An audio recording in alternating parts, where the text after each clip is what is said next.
Abscess of all the point on x axis, y axis sorry.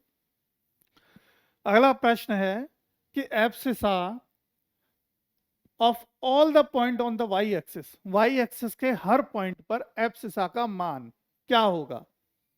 ठीक है,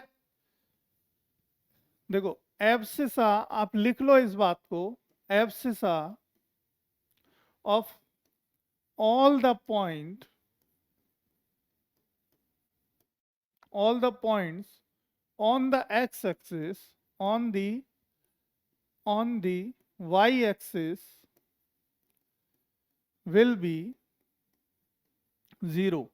क्या होगी, 0 होगी। इस बात को गांठ बांध लो, नोट डाउन कर लो इस बात को। तो सही उत्तर जो होगा आपका बेटा सी आंसर आपका सही होगा। ठीक है, abscissa of all point on the y axis will be 0। ये बात क्लियर है ना, कोई डाउट तो नहीं है इसमें 0 क्यों होगी, है ना। पूछ सकते हो, मैं बता भी दूंगा। ठीक है, डिफाइन कर देंगे इस चीज को कि क्यों 0 होगी, है ना। तो ये बात आप सबको क्लियर होनी चाहिए कि एब्सिसा के सभी मान, ठीक है, एब्सिसा के सभी मान जो कि बिंदु हमारे वाई एक्सिस पर उपस्थित हों उनके 0 ही होंगे, है ना।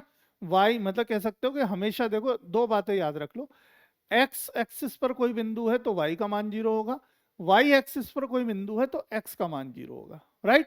यानी कि ऑल द ऑर्डिनेट, अगर यहाँ पे एब्सिसा की जगह लिख देता कि ordinate of all the points on the y axis is, तो आप लिखते एनी नंबर।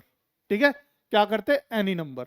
अगर सिंपल सी बात समझ लो, ये हमारा कार्टेशियन है, कोई भी बिंदु अगर इस पर उपस्थित होगा वाई एक्सिस पर, कहीं भी हो सभी में वाई एक्स का मान क्या होगा, 0 होगा, और वाई का तो वही मान होगा जो यहाँ जहां पर भी उपस्थित होगा, बट एक्स का मान क्या होगा हमारा 0, एक्स का मान क्या होगा 0।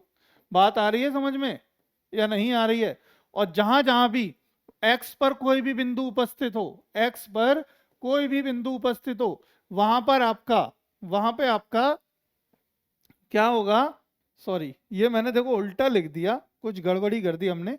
यहाँ पे जो लिख टाइप मतलब गड़बड़ लिख दिया है, इसमें जो आएगा वो क्या आएगा 0, ठीक है, 0, और 0, इस तरीके से आएगा, क्योंकि पहला कोऑर्डिनेट एक्स का लिखा जाएगा चाहे कहीं भी उपस्थित हो, है ना। 0, 0, 0, और 0, राइट। और यहाँ पे क्या होगा हमारा x, 0, वो x, 0, x, 0। तो x पर उपस्थित कोई भी बिंदु हो उसके सभी मान 0 होंगे y के, और y पर बिंदु कोई भी उपस्थित हो उसमें सभी मान x के 0 होंगे, राइट।